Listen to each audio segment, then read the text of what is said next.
Welcome to Teenagers Decoded. I am your host, Brennan Barnard, and my guest this evening is Dr. Lisa Damour, and there she is. And brace yourselves because this is a long intro, but it's needed because there's so much amazing stuff here. She is the author of 3 New York Times bestsellers, Untangled, Under Pressure, and The Emotional Lives of Teenagers. She co-hosts the Ask a Lisa podcast, works in collaboration with UNICEF, and is recognized as a thought leader by the American Psychological Association. Dr. Damour is a regular contributor to the New York Times and CBS News and the creator of Untangling 10 to 20, a digital library of premium content to support teens and those who care for them. And most importantly, she's a mother. So it's great to have you here tonight, Lisa. And tonight we are going to talk teenagers.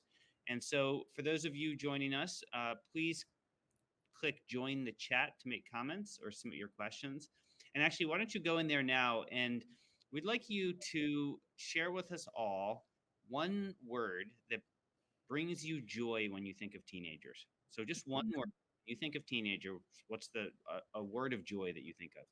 And while they do that in the comments, Lisa, can you just share a bit about your journey to where you are now? How'd you get to where you are today? Sure. First of all, thank you for having me and for the good work you do. Okay, so I did not expect to do the work I do. I went to graduate school in clinical psychology, figured I would do college teaching and practice. And for a long time, that's what I did. I, practiced a lot with teenagers and then was teaching college. And then I started doing some school consulting. I live in Shaker Heights, Ohio, which is a suburb of Cleveland, and started consulting at Laurel School, which is one of the schools here in our community. And taking care of a lot of families there, taking care of a lot of families in my practice. I had been writing books on the academic side, textbooks, college teaching books. And in my practice, I was like, gosh, there really should be a book about typical and expectable development in teenage girls. There's all these books about when things go wrong, but not a lot about just, normal development. So I started writing Untangled on my own time. And then meanwhile, I kind of randomly submitted something to the New York Times, to a blog, an old blog they had called Motherload about parenting. It got picked up.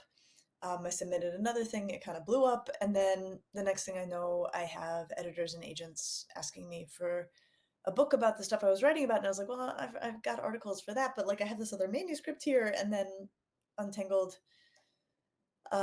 sold, and that book came out 8 years ago. It still sells thousands of copies a month. It's wild. And then of course I've written a couple other books and continued then to write for the Times and then work for CBS, and just it all kind of flowed from there, but quite unexpected for me.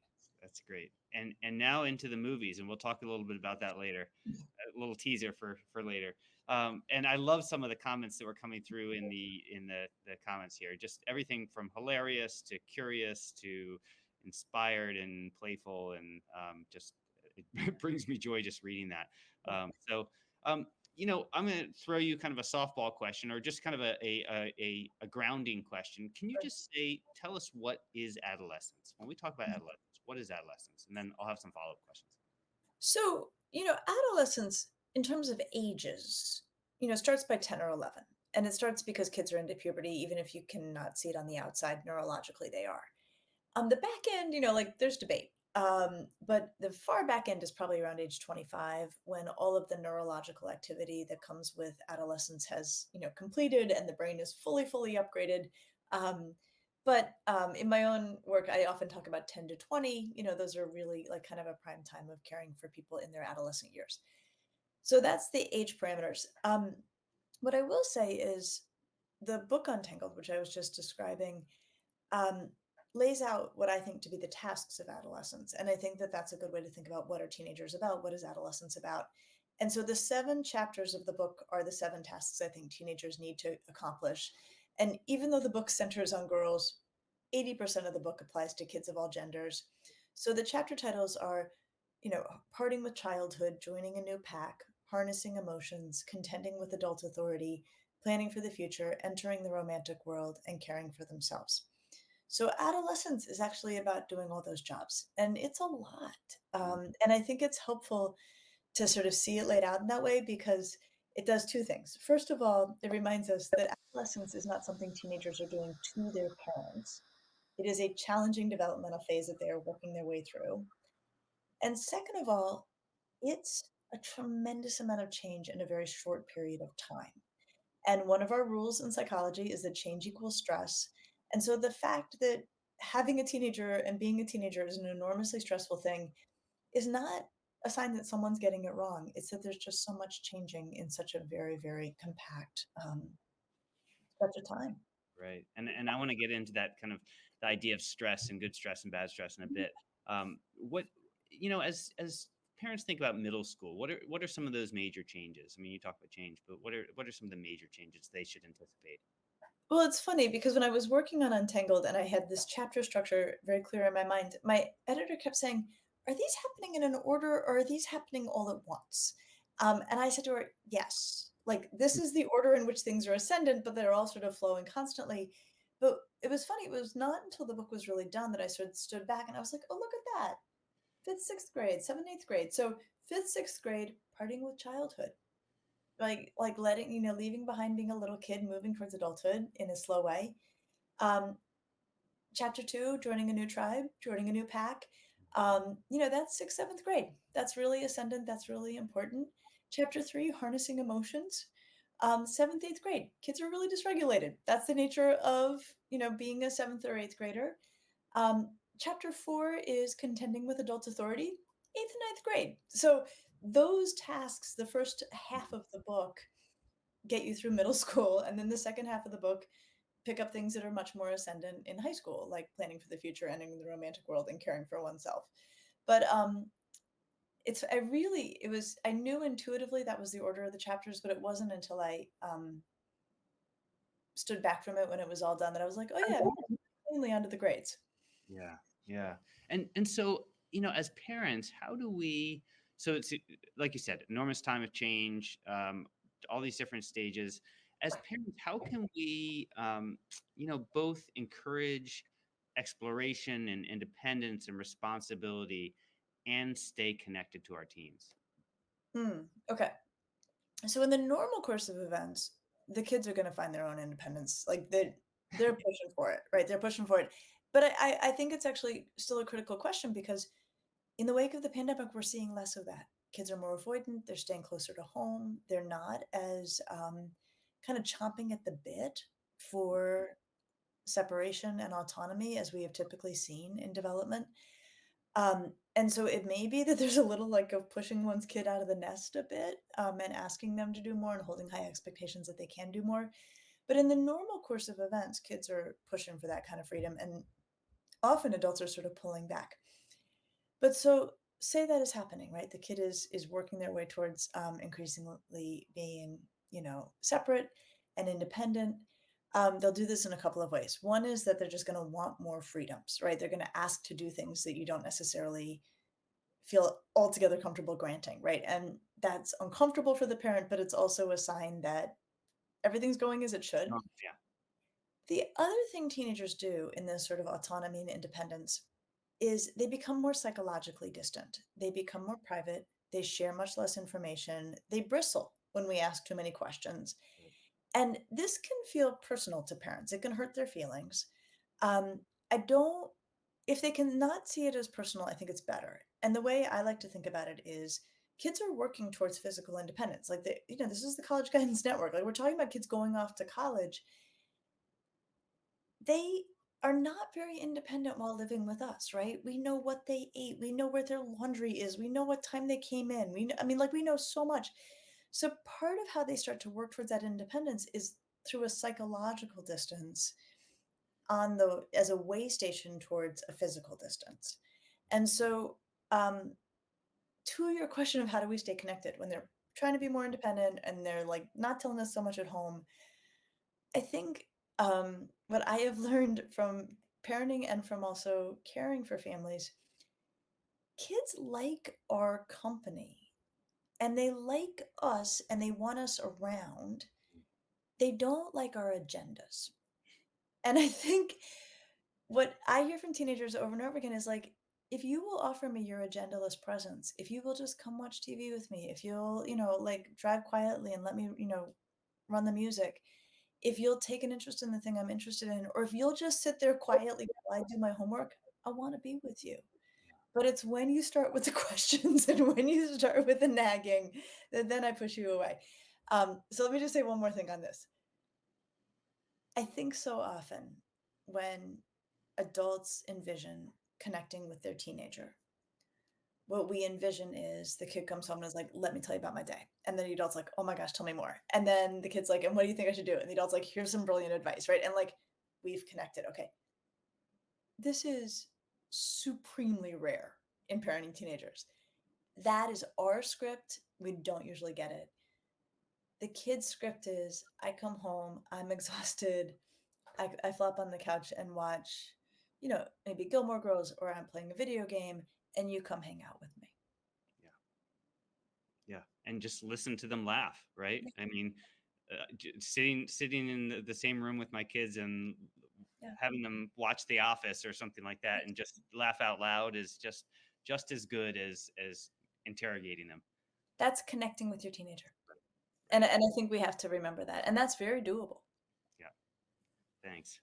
So we hear a lot about the kind of mental health crisis, right? And daily there's headlines saying the kids are not all right, and we're kind of getting it from all angles. How do you define mental health? Hmm. So this is something I thank you for asking because this is a drum I am banging right now. And the reason for that is that the way it's defined in a lot of the public discourse is not actually accurate and definitely not helpful. So, in the public discourse, you'll see being mentally healthy equated with feeling good. That's not it. It's about these two things. It's about having feelings that make sense in their context and then managing those feelings effectively. So, you can see from the way I talk about it, the way we as clinicians talk about it, kids are allowed to feel bad and they're going to feel bad. And in fact, if they're upset in upsetting events, in response to upsetting events, that's actually proof of their mental health. We have to be so careful right now of this way in which all distress is talked about as though it were pathological. It's absolutely not. What really matters is how kids cope when they're distressed, and it's whether they go about it in a way that brings relief and does no harm, or whether they go about it in ways that are costly. So, psychologists like crying. Crying helps to relieve the central nervous system. Kids will go listen to music. They'll sometimes want to talk. All of that's great. We just don't want them smoking lots of weed to manage their feelings, or being real jerks to manage their feelings, or being unfair to themselves to manage their feelings, right? Like, it's just the coping that we focus on far more than the presence or absence of distress. So that's really the effective management of emotions. Yeah. Yeah. Yeah. That's really helpful. Thank you. So how about myths? What are some myths about, adolescent emotions? So one myth, and I do unpack this a bit in my new book, or newish book, is that emotions are bad for teenagers, like negative ones. Like, and I think I have a lot of empathy around this because if you see a teenager who's super upset, like it actually looks like it could hurt them. Like it could leave a lasting, impression because their emotions are so intense. But negative emotions are part of life. They're natural to being human and they're actually often orienting and helpful. Another thing is that, we worry that emotion is going to crowd out all reason. If it does, we're talking about pathology, but most of the time, emotions are there to help us, guide us, make good choices, think things through carefully. They have a role in our lives, a really important role in our lives. Well, and to that point, you were telling me a little before the show started that you have had a heavy hand in the sequel to the new Inside Out movie. I wouldn't go so far as to say heavy hand, but I have had the pleasure. So this Inside Out, the original came out in 2015. Yeah. Wonderful movie from Pixar about the emotional life of a then 11-year-old girl named Riley. And June 14th this summer, Inside Out 2 is coming out. And in 2020, I got a call from the makers of the film who, we got on a Zoom and they're sitting there with Untangled and Under Pressure. And like, we've had a really nice 4-year conversation about adolescent girls because the main character is now 13. And it has been so much fun. I've been out to a Pixar a few times to have meetings with them. It's been just a huge honor to get to work on it, and I can't wait for everybody to get to see it. That's great. And you're going to score me tickets to the premiere, right, in Oh, sure, Hollywood? yeah. Okay. Um, so I would encourage folks who are tuning in to put your questions for Lisa in the comments section there, and we'll get to as many as we can. We had a bunch come in through the registration, so we'll talk about some of those. But you know, you talk about the effective management of emotions. We talk about mental health.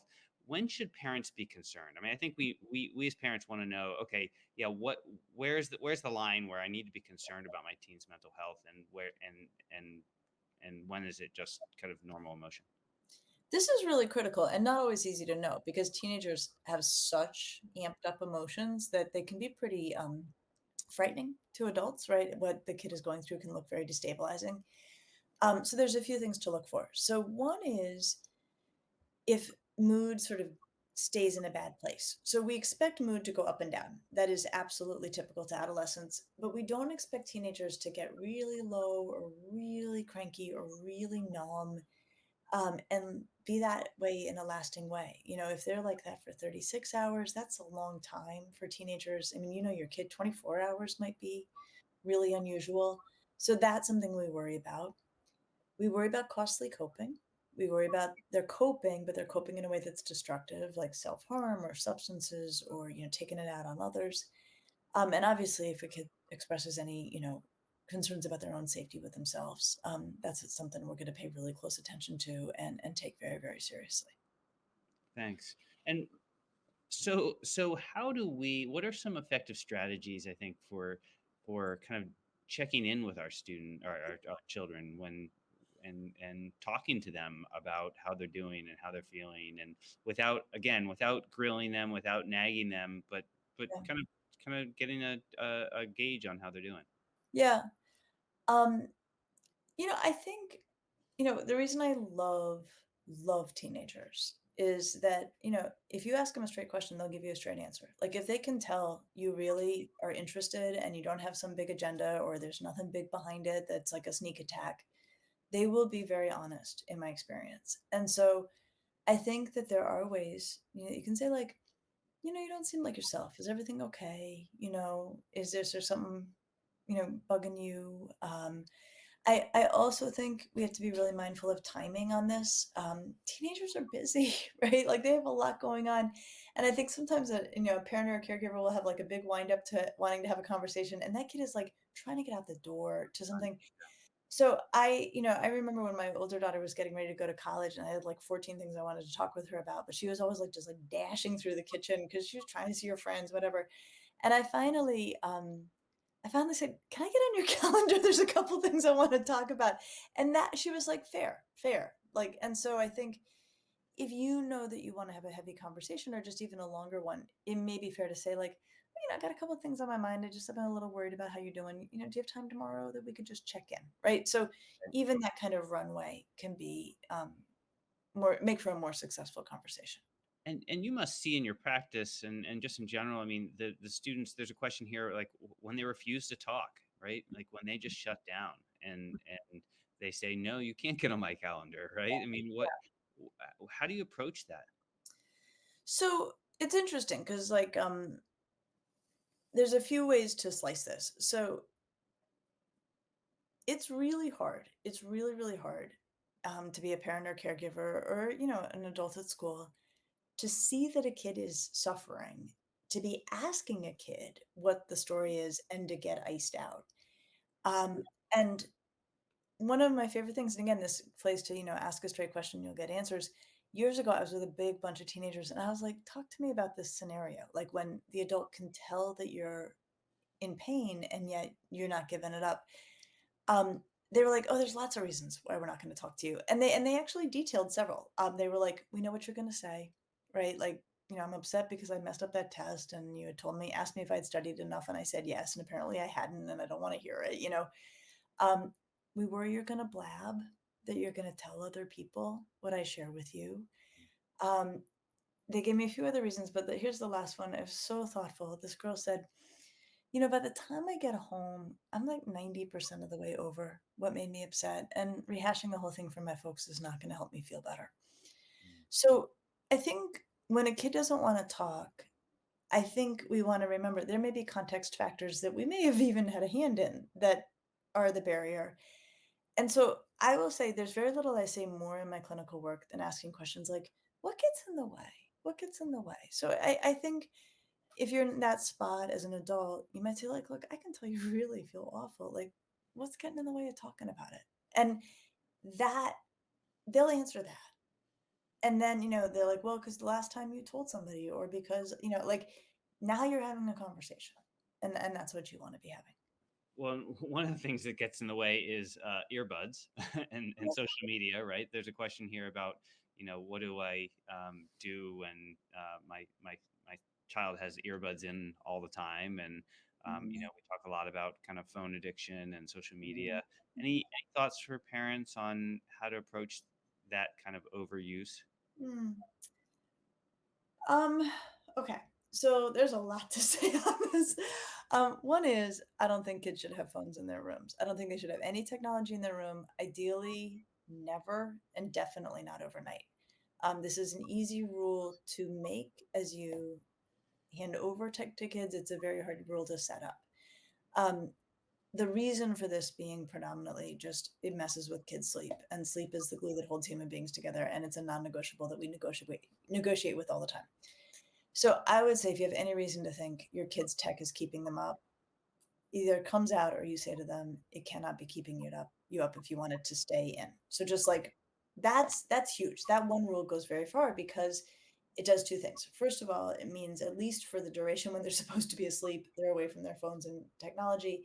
Also, it keeps kids from scrolling away in their rooms during daylight hours with their phone, right? If they could take their phone in their room, there's really no reason for them to ever leave their room. So I'm a huge fan of this rule. Then it gets to much bigger complex questions about, you know, what are they looking at? What are they listening to? Where does this all figure in? Obviously, social media is complex, but it's complex, right? It's a plus and a minus. And for most kids, I'll tell you it's positive and negative at the exact same time. They'll be the first to tell you that.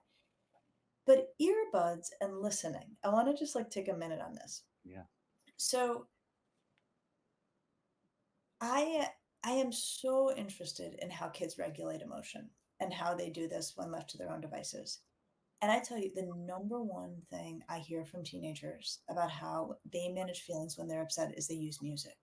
Mm. It is incredibly reliable as something they will tell you across regions, across adolescent ages, and they curate playlists and they have playlists often with feelings names attached. And when they're sad, they go listen to their sad and peaceful playlist. And when they're angry, they go listen to their grr playlist. Like I collect these names. We have looked at this in the lab. It is wildly effective. It helps kids to actually feel that feeling more deeply and move through and out of it.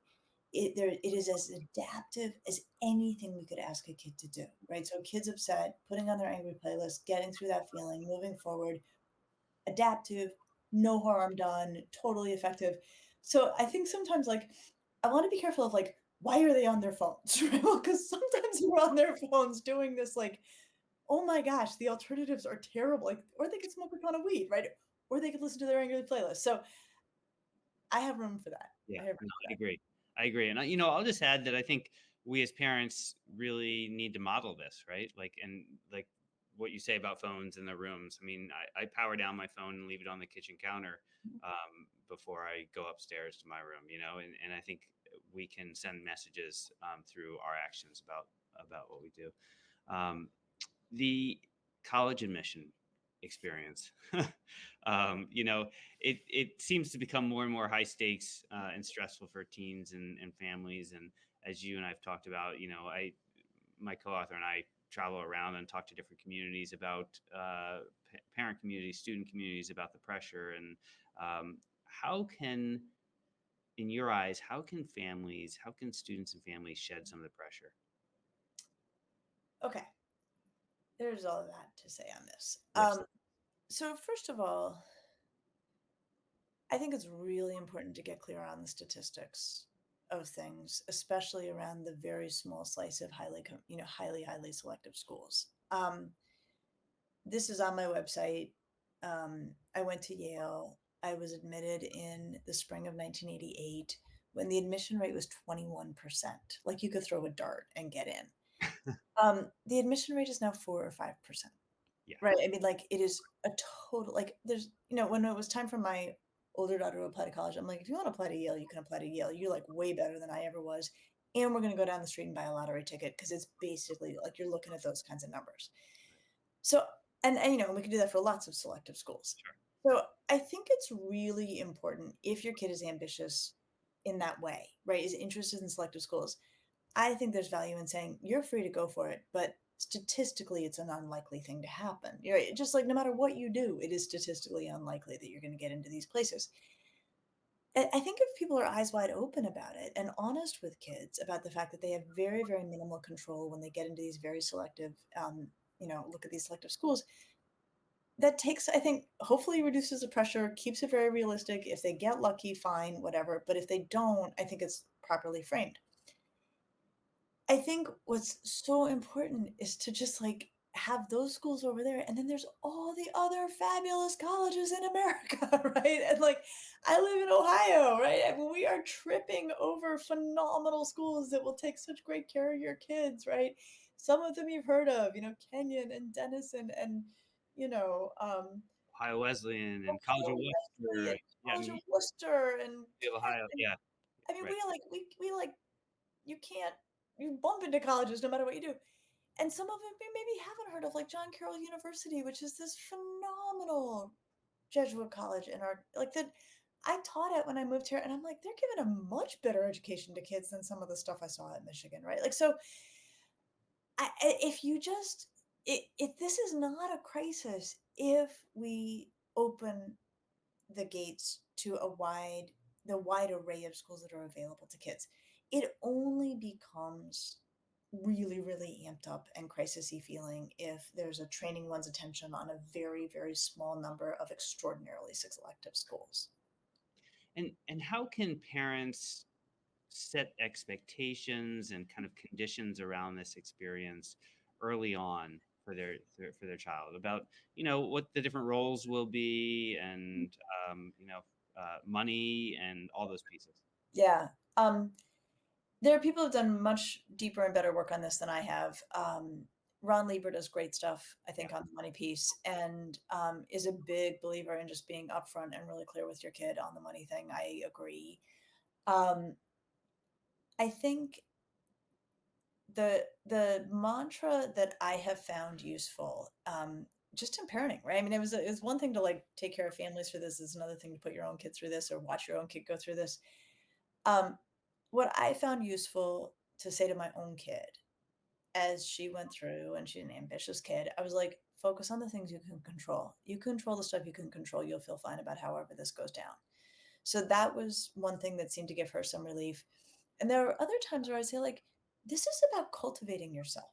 Like, this is about you actually enriching yourself and deciding like how you're going to contribute to the world beyond, right? Like, you're going to do that wherever you go to college. You're going to college to cultivate yourself. What is it you are trying to cultivate? Like, why don't you figure that out? And why don't you figure out what kind of contribution you can make? The college is just like, think of it as a machine that's going to help you do that. But like, there's lots and lots of these machines and they all work really, really well, So I found those two mantras to help kind of keep a little bit of a Yeah. tempering effect on the pressures. Thanks. And what about there's a question here about a 17-year-old who seems very unmotivated about college and Mm. what they want to do after high school. What role can we as parents play in handling that? Gap year is the role you can play, right? I mean, you will never find a bigger fan of the gap year than me, right? Maybe Brennan. Like, My son took a gap semester and it was the best thing he ever did. They are brilliant. They are brilliant. Okay, so here's another way to put it. Why would we ever imagine that somehow magically every single kid is ready for college at age 18? Right? Like, that makes no sense. That like by some like developmental coincidence, they're all perfectly ready at this age. Right. So if a 17-year-old's like, I'm not that into it and I'm not that excited about it, I wouldn't force them into it. You might ask them to go ahead and apply as a senior while they have the benefit of the support network at their high school to apply. But you can say, like, you apply, get yourself in a few places. We'll figure out if it even makes sense for you to go now or when. But I wrote a piece for the Times a billion years ago. It may be hard to find, called "Getting into College Doesn't Mean Kids Are Ready to Go," and it was about my experience of caring for kids who should not have gone. And they bomb out. They end up back home. It's October. They are trailing behind them grades that are really problematic, and that they're going to have to use to apply to whatever other school they try to go to next. I mean, Right. the consequences, it is disproportionately punishing Mm. to send a kid who's not ready. Um, So what does Getting readiness back, look like? Sorry, go what is, ahead. yeah, what does readiness look like? Yeah. To me, the kid understands that it's their job to take care of themselves and to learn. Like, like that, going to college, the compact is you are able to care for yourself effectively and keep yourself safe. And you are invested in learning what they have to teach you at school. There are kids, I've cared for kids where, spring of their senior year, they are bluntly like buck wild, right? I mean, they are just, doing stuff that is dangerous and unsafe. And like I have said to families, like, I think your kid's skywriting that they are not ready for the freedoms of college. Like they are telling us they cannot keep themselves safe. They are telling us they do not yet have good judgment. Or the kid, if you have to, hammer them to do their work, um, they're telling you that, right? But I say this in somewhere I've written it, like, you know, teenage years are like dog years. Like a year for them is like 7 years for us. So like you said, one semester and your kid was transformed, right? Like, don't roll the dice on this. I mean, let me just like rest on this for a minute, because I don't know that people get just how bad it gets if you make the bad call here. And So go ahead. What do you get? no, and expensive, bad and Oh expensive. my God. Sorry, So go ahead.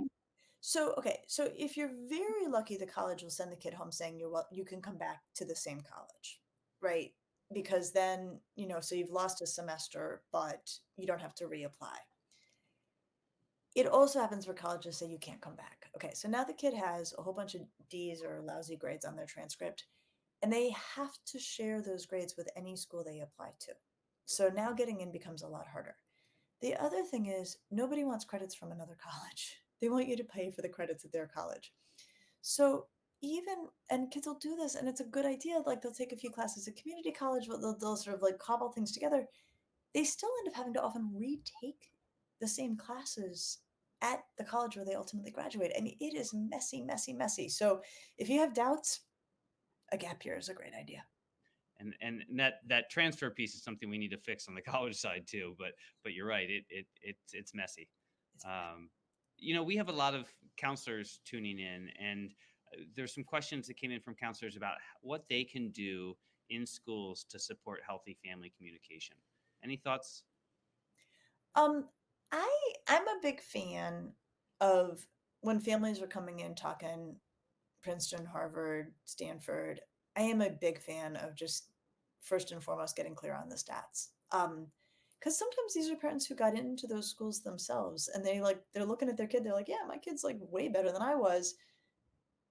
Why should this be a problem? And the parent just has no knowledge base around the statistical improbability of any kid getting in. So I think, to the degree that early and often in the college process, college counselors can try to do some level setting around, just what the numbers are. Now, we all know there is hopefully, luckily, often a very small percentage of families, it doesn't matter what you say, right? That they will still be sure that if everybody does the right thing, this is going to come out the way we want it to. But I also think there's a lot of families who just don't know. And so I think giving that information is really, really important and powerful. And I just love the way in which, sometimes a college counselor is so valuable as a neutral party in something that's so loaded in families. And the incredibly gifted college counselors I work with and know, they're so good at kind of finding a neutral line to support everyone. Be a sounding board, yeah. Um, so we are getting to that point in the year where students will be graduating from high school and transitioning to college, and I think that's a big a lost opportunity in a lot of ways. That Mm. we focus on getting into college and then kind of don't think about that next step a lot of times. And are there ways that you suggest parents can support students in that transition, especially So, around anxiety about going to oh, college and things yeah. like that? Yeah. Yeah. Okay, since you folks are doing such a good job of finding pieces, I also wrote a piece ages ago for the Times called "The Teenager with One Foot Out the Door." And it is about this exact time of year, senior spring, when kids are, they're into their places, because it's really complex. It's a complex time in family life. Kids often become kind of, you know, grumpy, not that fun to be with. They don't want to hear it from us. Um, and yet, there's a lot we want to tell them. We're sort of savoring the last moments with them. So the kinds of things I think are really helpful in terms of what to say and how to think about this. I think it's really helpful to sort of level set about college being very, very stressful and the transition to college being stressful. What I said earlier about change equals stress, okay, you know, change college is like everything's new. And so I'm a big fan of saying to kids, oh, yeah, no, it's an inherently stressful process. If you find it stressful, that doesn't mean you're doing it wrong. I am also a big fan of people not saying to teenagers, "Oh, these are gonna be the best 4 years of your life." I'm like, "That's such a setup," right? Yeah. And also, I hope not. I mean, that'd be really sad if you, like, topped out at 22, right? I mean, Um, they're a great. They can be a great 4 years, but the best. Eh, no, I mean, they're gonna have good days, they're gonna have bad days, and you don't want them feeling like, "Oh, I had a bad day and it was the best 4 years."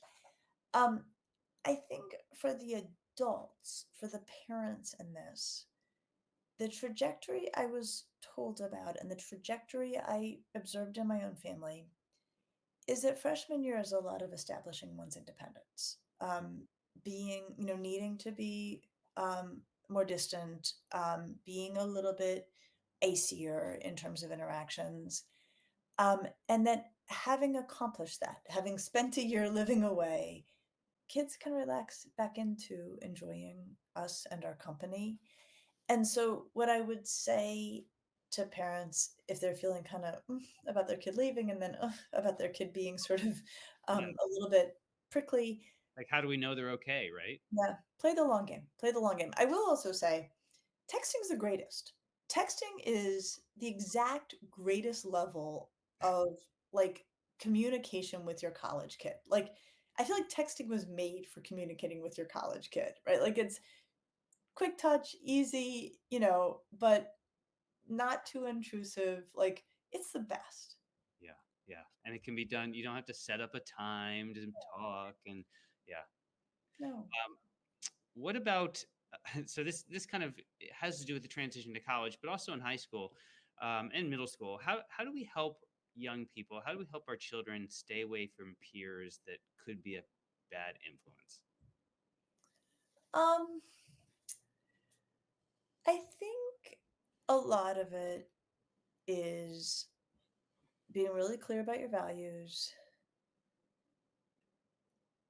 holding high expectations at home for yourself and your kids. Um, there are kids who struggle. There are kids who do stuff in high school that's not okay. I think the tricky thing is you can't really engineer your kid's social life. I think it's also the case, I know it's the case, the kids find themselves in friendship groups. That's their friendship group. And even when the kid themselves starts to have feel ambivalent about the friendship group, it's not that easy in high school to be like, okay, I'm going to shut down this friendship group or my connection. I'm just going to hop over to this other friendship group. Like, it doesn't work very seamlessly like that. So what I would really watch for is, a kid who's, if they're hanging out with a crowd that is worrisome, I would ask them a lot about, what the upside is for them because there's problems involved. But I wouldn't assume that it's so easy to certainly dictate who your kid's hanging out with, or even for a kid who's feeling ambivalent about a situation to quickly change who they're hanging out with. Hmm.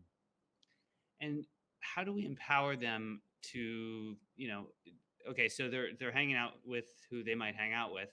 How do we empower them to have the confidence to say no to certain behaviors, or to whether it's substances or certain choices that other students are making. Yeah. Okay, so the topic of like teens and risky behavior is like my favorite because it's so, so important. And I am convinced that the best way to broach the topic of risks with teenagers is to focus on safety. Um, there are a lot of things we don't want them to do that also happen to be illegal or maybe immoral in some people's eyes. When we don't want teens to do stuff, it's because the thing is unsafe, right? Drugs, drinking, driving in reckless ways, sex that's unsafe and a bad idea. It's safety.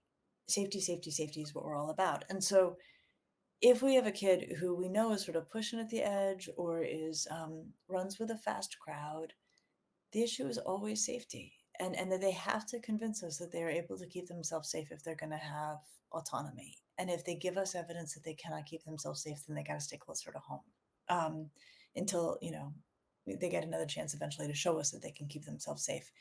But safety is neutral. Safety is, it's a sort of a bottom line, and it goes with your kid everywhere they go, right? If you're like, don't let me catch you, the kid's like, got it. I Right. won't get caught, right? Which is not the game you want to play. Right. So if we have some parents of middle school students tuning in, if you had 5 minutes Mm. with a middle school parent as they were entering into middle school with their child, what would be kind of your top tips to share with them? Ooh, okay. Number one, adolescence begins at 10 or 11. So your middle schooler is like full on a teenager. And I think it's important to know that because they act like teenagers and everybody thinks it's premature. Like, I thought I had till 13, eighth grade. No, you don't. You're like fifth, sixth, seventh, you're in it. So expect it. Expect them to become more private.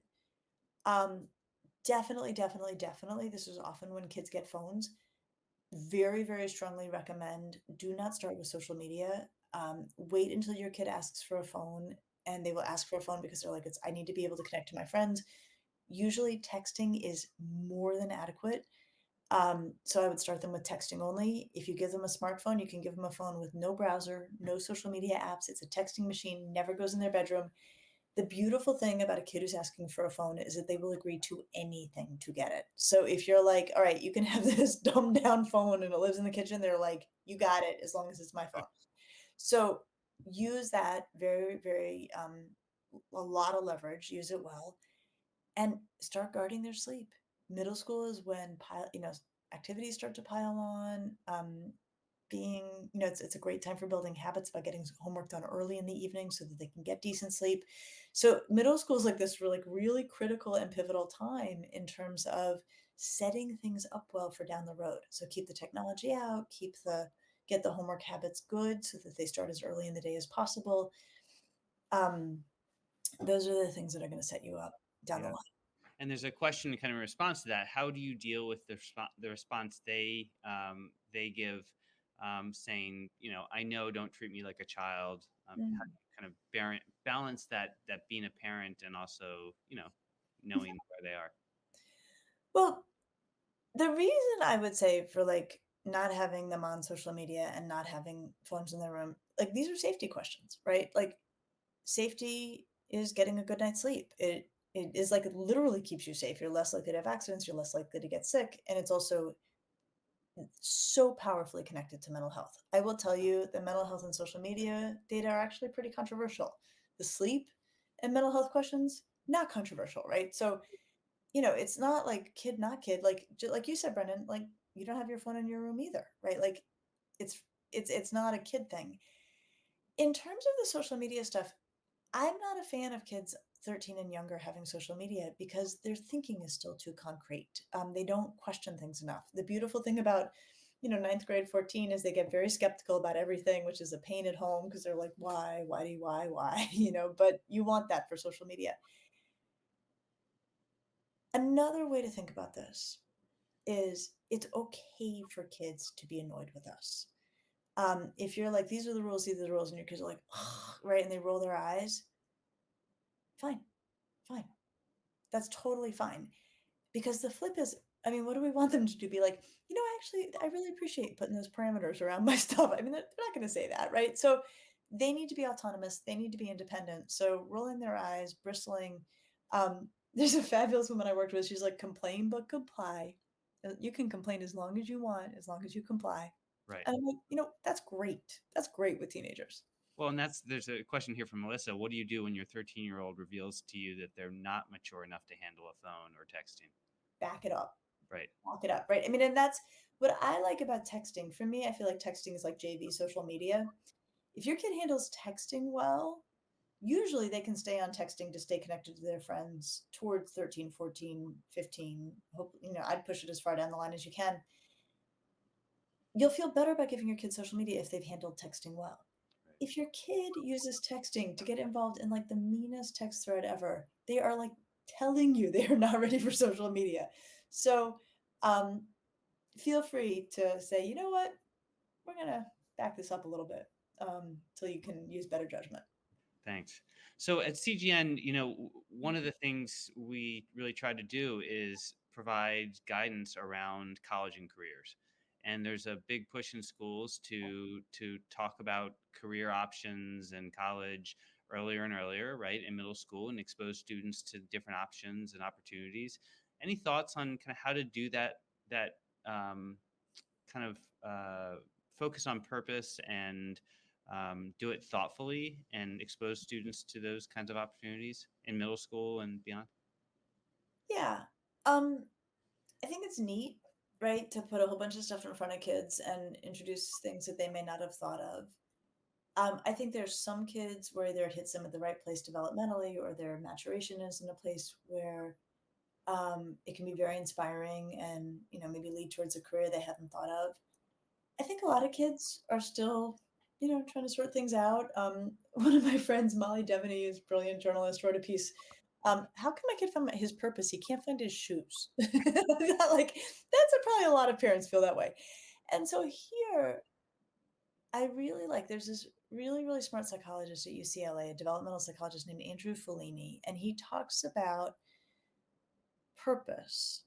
But the way he talks about it, I just love it, which is kids having a feeling that someone is counting on them. Mm. And that's a sense of purpose. Somebody's counting on me, right? To unload the dishwasher or to walk the dog or to get my sister at the bus or things like that. So I would just say, if you feel like your kid is like ready for purpose and has some grand purpose in the life and is able to think way beyond themselves, maybe even to future careers, fantastic. Go nuts. If you're like, my kid can't find their shoes, that is totally fine. Make sure your kid has a sense that somebody is counting on, her to Right. do something. And that is the germinal beginnings of purpose, and it is not a second best. But there's a real kind of balance there, right, between counting on being counted on, and I think what a lot of students feel as we talk to students, especially in high school, about letting people down, about like my actions will disappoint my Mhm. parents or let them down. If I don't get into this college, it's going to let everyone in my life down. How do you Mhm. balance those two things? Well, so when I'm thinking about counted on, I'm like, take out the trash, count it on. Right. Like stuff that's totally within a kid's control. And that they can have a reliable source of self esteem because it's doable and fair and something that they can make happen. I want us to really, really, really steer clear of giving kids the impression that their college process is somehow um, something that we have a personal stake in beyond them wanting what they want for themselves. Um, I think it does happen. The families get a lot tied up in where their kid goes. I think the process is hard enough for kids, and even in families where they don't put pressure on kids about where to go, kids very quickly find themselves often in cohorts of peers where that is happening anyway.